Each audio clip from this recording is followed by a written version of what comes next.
अस्सलाम वालेकुम नाज़रीन, मैं हूं आयशा रहमान और आप देख रहे हैं मेरा फेसबुक और यूट्यूब चैनल द कैप्चर इन। नाज़रीन, इस वक्त पाकिस्तान की तारीख का बहुत बड़ा स्कैंडल सामने आया है और अभी तक कोई ख़ास मेन स्ट्रीम मीडिया पे इसकी कोई उस तरह से गूंज नहीं है जैसी होनी चाहिए। सोशल मीडिया पे इस चीज़ को इतना ज़्यादा ये वायरल है। ये सारा मामला क्या है, ये कराची का वाक़या और ये बिल्कुल उसी से मिलता जुलता वाक़या है जो इस्लामिया यूनिवर्सिटी बहावलपुर में पेश आया था। खैर, इस्लामिया यूनिवर्सिटी बहावलपुर के केस में तो ये हुआ है कि सारे तमाम जो वीडियोस थी, चीज़ें थी, उनको बेसलेस करार दिया जा चुका है और ये अपने आप में एक हैरानगी है। दूसरी तरफ ये कराची का वाक़या पेश आया, ये निजी स्कूल का, इसका अपना प्राइवेट स्कूल है, ये वहाँ का प्रिंसिपल है और इसने ये जो शर्मनाक हरकत की है वो मैं आपको अगले चंद मिनट में ही खौफनाक डिटेल्स बताने लगी हूँ। उससे पहले मेरी आप सबसे बस इतनी रिक्वेस्ट होती है कि मेरे फेसबुक पेज को भी और मेरे यूट्यूब चैनल को भी जल्दी से सब्सक्राइब कर लें। हम लोग बहुत जल्दी 1000 सब्सक्राइबर तक पहुंचने वाले हैं और आप सबका बेहद शुक्रिया जिस तरह से आप लोग सपोर्ट कर रहे हैं। अब नाजरीन, ये वाक़या पेश आया, उसको BBC ने भी रिपोर्ट किया है, इसको बड़े बड़े मीडिया आउटलेट्स ने रिपोर्ट किया है। इस वक्त मैं आपके सामने डॉन न्यूज़ की रिपोर्ट रखने जा रही हूँ जो आप लोग सुन के हैरान रह जाएंगे। अब इस रिपोर्ट में क्या चीज़ें सामने आई हैं वो मैं आपको बताती हूँ। नाज़रीन, ये वाक़यात बताने के बाद सिर्फ़ और सिर्फ ये हमारा अलमिया है कि लोग किस तरह से किसी की मजबूरी का नाजायज़ फ़ायदा उठाते हैं। मैंने गुज़िश्ता एक वीडियो अपलोड की है जिसमें मैंने बताया है कि 2 किलो आटे के पीछे मजबूरी थी उस बच्चे की, उस पर कितना तशद्दुद किया गया। अगर आपने वो वीडियो नहीं देखी तो आप वो जाके देख लें। अब ये भी वही मजबूरी का ये बदबख्त और ये बगैरत इंसान, इसने फ़ायदा उठाया उन ख़वातीन का और 2 दर्जन से ज़्यादा ख़वातीन हैं, उनकी तादाद है और 100 से ज़्यादा वीडियोस की तादाद है जो इस वक्त सोशल मीडिया पे वायरल हैं। अब ये वाक़या इस तरह से पेश आता है कि अब कराची के इलाके गुलशन हदीद में पुलिस ने निजी स्कूल के प्रिंसिपल को मुबैना तौर पर ख़वातीन के रेप और ब्लैक मेलिंग पर गिरफ्तार कर लिया है। अब ये स्टील टाउन थाने के SHO हैं, वो कहते हैं कि उन्होंने डॉन न्यूज़ को बताया कि स्कूल के प्रिंसिपल को रेप की वीडियो सोशल मीडिया पर वायरल होने के बाद गिरफ्तार कर लिया गया है। SHO ने कहा कि निजी स्कूल के प्रिंसिपल की जानिब से रेप और ब्लैकमेलिंग करने के हवाले से मामला इस वक्त सामने आया जब एक टेक्नीशियन प्रिंसिपल के CCTV की रिपेयरिंग कर रहे थे और 20 से 25 वीडियो सोशल मीडिया पर अपलोड की गई थी। अब ये जो सिर्फ वाक़या है ये सिर्फ इतना सिंपल नहीं है। असल जो हक़ाइक़ है वो मैं आपको अब बताती हूँ। जिस तरह से इन्होंने बताया कि जो अंदर की खबर है इस वक्त मुबैना तौर पे वो यही है कि ये जो शख्स है, निजी स्कूल का ये प्रिंसिपल था, इसका कोचिंग स्कूल भी था, ये वहाँ पे टीचर्स को भर्ती करता था और जो इसका ऑफिस था वहाँ पे एक CCTV कैमरा लगा हुआ था। अब साफ जाहिर है जब कहीं पे भी कैमरा लगा होगा तो उसकी एक्सेस इंसान को उतनी समझ बूझ नहीं होती, उसके लिए कोई ना कोई टेक्नीशियन या इलेक्ट्रिशियन चाहिए होता है। इस प्रिंसिपल ने भी किसी को हायर किया।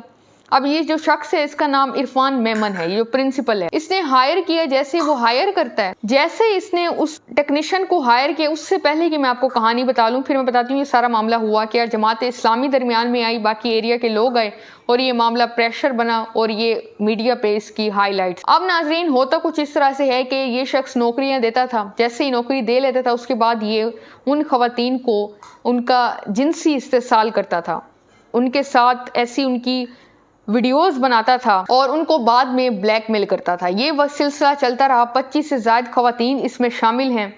अब साथ ही साथ 100 से ज़्यादा वीडियोस बरामद हुई हैं। अब जैसे ये सारा मामला चलता रहा, ये काम करता रहा। जब ये टेक्नीशियन आया, इसने देखा, चीज़ें देखी। अब तक ये जाहिर नहीं है कि ये टेक्नीशियन मिला हुआ था या नहीं, लेकिन जैसे ये टेक्नीशियन रिपेयर करने आता है, ये वो वीडियोस देखता है और ये अपने पास ट्रांसफ़र कर लेता है। कुछ टाइम के बाद ये उसको कहने लगता है कि ये वीडियोस हैं और ये जो प्रिंसिपल है ये उसके साथ बैठ के डील कर लेता है। मुबैना तौर पे दोनों की डील होती है, प्रिंसिपल की और उस टेक्नीशियन की, और जो भी होता है वो लेन देन वापस में करते हैं और ये मामला चलता रहता है। कुछ अरसे के बाद फिर ये जो शख्स है, ये किसी तरह से ये वीडियोस वायरल होती हैं और पुलिस इस टेक्नीशियन को उठा लेती है। जैसे ही उसको उठा के लेके जाती है, मुबैना तौर पे ये भी बताया जा रहा है कि उस टेक्नीशियन को गायब कर देती है। अब जमात इस्लामी के पास जैसे ये मामला जाता है तो जमात इस्लामी फ़ौरन एक्शन में आती है और एरिया के लोग भी, और वो जाते हैं, इस बंदे को छुड़ाते हैं टेक्नीशियन को और कहते हैं कि आपने गलत बंदा पकड़ लिया है।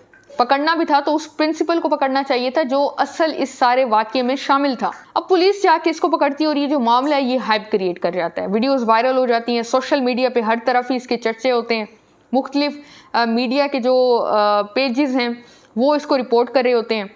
अब उसके बाद ये जो मजबूर बेचारी औरतें हैं, इसका ये लोग नाजायज़ फ़ायदा ही उठाता है उनको सिर्फ़ और सिर्फ नौकरी देने के चक्कर में। अब ये इस वक्त नाज़रीन अरेस्ट है, इवन इसको उस पर भी भेज दिया गया है, रिमांड पे भी 7 दिन का इसका रिमांड दिया गया है।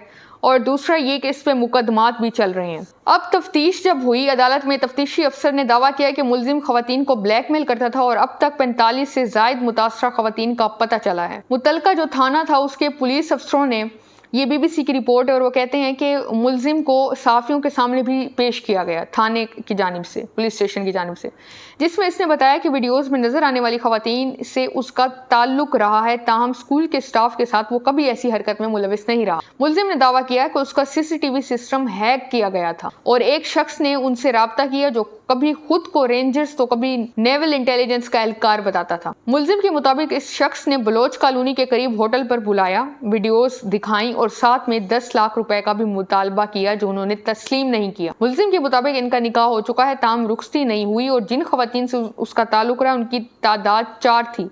मुलजिम के मुताबिक मैंने कभी किसी से कोई ज़बरदस्ती नहीं की। ये सारी इसकी बातें हैं और इस वक्त इसको 7 रोज़ा जिस्मानी रिमांड पे भी पुलिस के हवाले कर दिया गया है। लेकिन ये जो वाक़या है ये इंतहाई अफसोसनाक है, इंतहाई अफसोसनाक है और इस वाक़े की जितनी भी मजम्मत की जाए वो बिल्कुल कम है। आप ये देखें कि इन वाक़यात में होता क्या है। ये भी इलेक्ट्रिशियन को, ये टेक्नीशियन को गलती से पुलिस गिरफ्तार करती है, फिर उसके बाद जमात इस्लामी अपना हाथ दरमियान में डालती है, घुसती है तो उस इलेक्ट्रिशियन या टेक्नीशियन को बाहर निकालती है और असल मुलजिम को जेल पहुंचाती है।